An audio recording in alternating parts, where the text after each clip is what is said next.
The morning after my sister's wedding, I woke up to a flood of pictures on social media: white roses, crystal chandeliers, a 5-tier cake, delicate gold trim. My parents had spent $50,000 on this. And I wasn't even invited. No explanations. No apologies.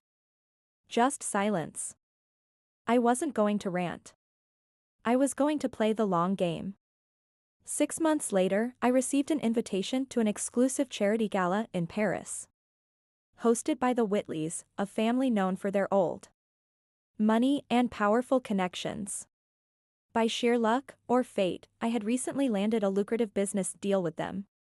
My sister and her husband were desperate to climb the social ladder. And they had been begging for an introduction to the Whitleys. My parents also wanted the same.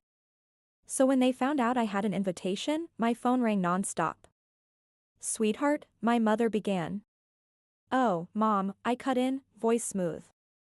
"I didn't think you'd be interested in my social life. You know, since I wasn't even worthy of a wedding invitation." There was a pause. A heavy silence. Then my sister's voice broke in, falsely cheerful. "Come on, it was just a small mistake. We'd love to make it up to you. And, by the way, we heard you'll be meeting the Whitleys." How exciting. I played along, acting hesitant at first before reluctantly agreeing to bring them as my guests. My father, always one to chase status, even sent $20,000 to my account as a gift.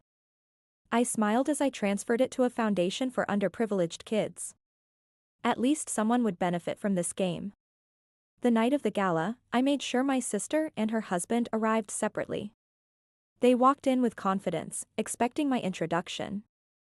I, however, was already inside, sipping champagne and engaged in conversation with the Whitleys. When my parents and sister finally spotted me, they waved eagerly. I met their eyes, held their gazes, and turned away. They moved closer, trying to blend into the powerful crowd, but something was off. Every time they introduced themselves, the responses were cold, dismissive. That's because, before they arrived, I had made sure everyone knew exactly who they were. The people who had disowned their own daughter from a family event for no good reason. "Oh, those are your parents?" Mrs. Whitley had said, a sharp edge to her smile. What a fascinating lack of decorum. It spread like wildfire. By the time my family reached me, they had been frozen out completely. My sister, flustered, tried one last time. "Could you at least introduce us?" she pleaded. I looked at her for a long moment. Then, with a slow smile, I said, "Oh.